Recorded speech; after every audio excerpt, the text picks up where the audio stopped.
देखिए, इजिप्ट, मिस्र कैसे अपने रेगिस्तानों को जंगलों में बदल रहा है। मिस्र, जिसका करीब 96% इलाका रेगिस्तानी है, जिसका आधा से ज्यादा हिस्सा दुनिया के सबसे बड़े सहारा रेगिस्तान का हिस्सा है। आप में से कई लोग भी मिस्र को उसकी प्राचीन सभ्यता और उसके रेगिस्तानी इलाकों की वजह से ही जानते होंगे। लेकिन क्या आपको मालूम है कि मिस्र की पहचान मानी जाने वाली इन रेगिस्तानी इलाकों को अब हरा भरा किया जा रहा है।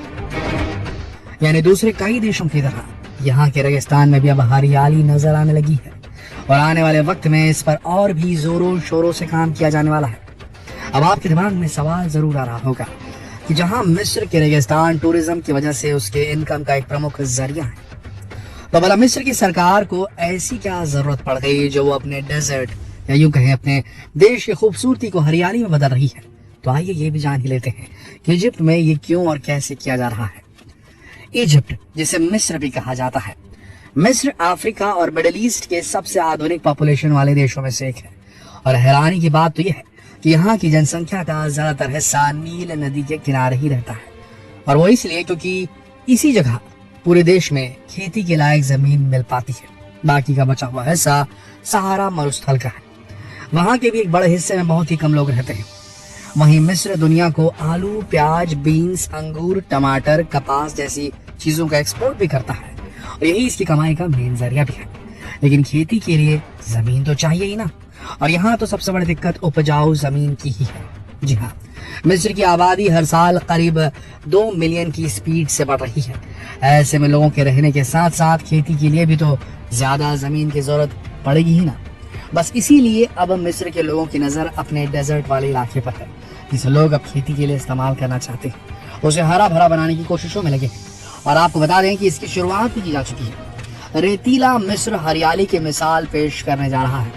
वहाँ गंदे पानी को रिसाइकल कर रेगिस्तान में छिड़का जा रहा है। प्लानिंग है कि रेगिस्तान से 5000 वर्ग किलोमीटर जमीन छीनी जाए और उस पर जंगल लहला दिए जाए। अब क्योंकि यहाँ बारिश बहुत कम होती है, इसके लिए बड़ी मात्रा में सीवेज वाटर रिसाइकल करके रेगिस्तान में छिड़का जा रहा है। यहाँ ड्रिप सिंचाई तकनीक से पौधे रोपे जा रहे हैं। बता दें आपको कि मिस्र में जो जंगल बनाने का प्रोजेक्ट है ना, ये जर्मनी और मिस्र की साझा प्लानिंग का हिस्सा है। इस प्रोजेक्ट के तहत सिंचाई के लिए पानी पास के वाटर ट्रीटमेंट प्लांट से आएगा। प्लांट में इस्माइलिया शहर का गंदा पानी आता है। यहाँ पानी से धूल, कंकड़, केमिकल्स और कीटाणु साफ किए जाते हैं। इसे पीने लायक साफ पानी करना बहुत महंगा पड़ेगा, लिहाजा यहाँ पानी में नाइट्रोजन तत्वों को रहने दिया जाता है। नाइट्रेट पौधों के लिए एक अच्छे खाद का काम भी कर देता है। बता दें कि मिस्र में हर साल 6.3 अरब घन मीटर पानी सीवेज का हिस्सा बनता है। अगर इसे खेती लायक पानी के हिसाब से साफ किया जाए तो ये 9 लाख हेक्टेयर पर फैले जंगलों की सिंचाई के लिए सफिशिएंट होगा। जंगल से आबोहवा साफ होगी, जलवायु परिवर्तन के खिलाफ लड़ाई भी जारी रहेगी और धीरे धीरे मिस्र के रेगिस्तानी इलाके हरे भरे भी हो जाएंगे। वैसे आपको ये भी मालूम होना चाहिए कि यहाँ इस प्रोजेक्ट को साल 2019 से ही शुरू कर दिया गया है और आज तकरीबन 240 हेक्टेयर यानी कि 300 फुटबॉल ग्राउंड जितनी जमीन पर हरियाली दिखाई भी दे रही है।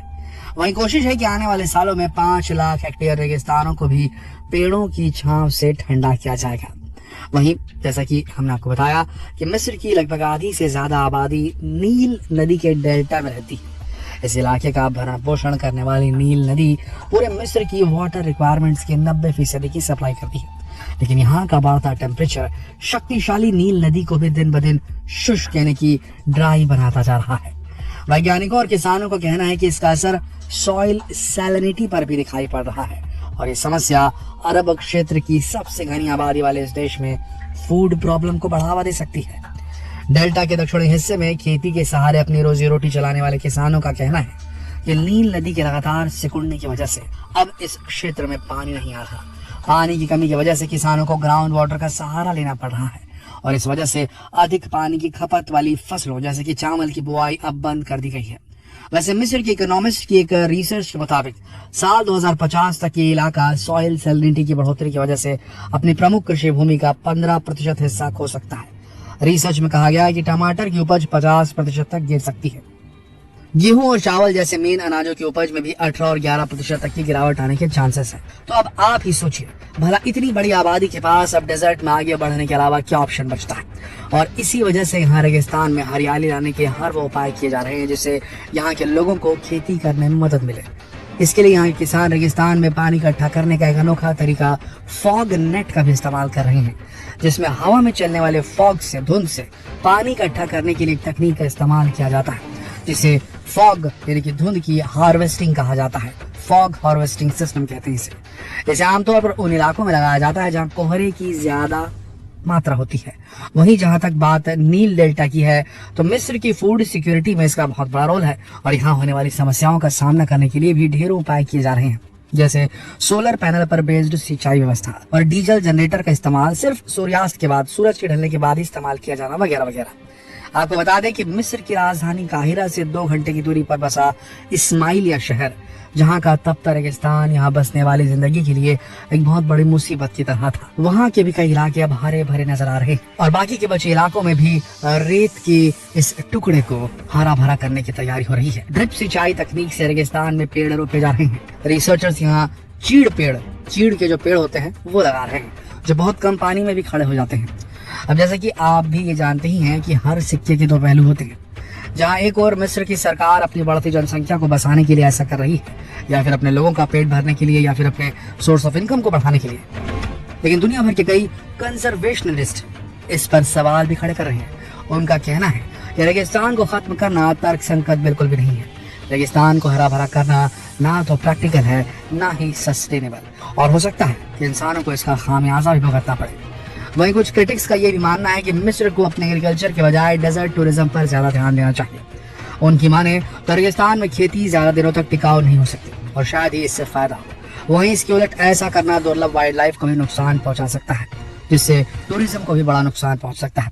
और रेगिस्तान को हरा भरा करना कहां तक और कितना फेयर एंड रीजनेबल है, इस पर तो बहस चलती ही रहेगी। आपको हमारा वीडियो कैसा लगा नीचे कमेंट सेक्शन में लिखकर हमें जरूर बताएं, और क्या भारत को भी अपने मरुस्थल को हरा भरा करने की कोशिशें करनी चाहिए या नहीं, ये नीचे कमेंट सेक्शन में जरूर लिखिए।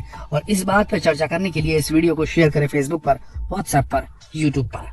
कल फिर मिलते हैं एक और दिलचस्प वीडियो में, तब तक के लिए आप सबका इस वीडियो के अंत तक बने रहने के लिए दिल से धन्यवाद।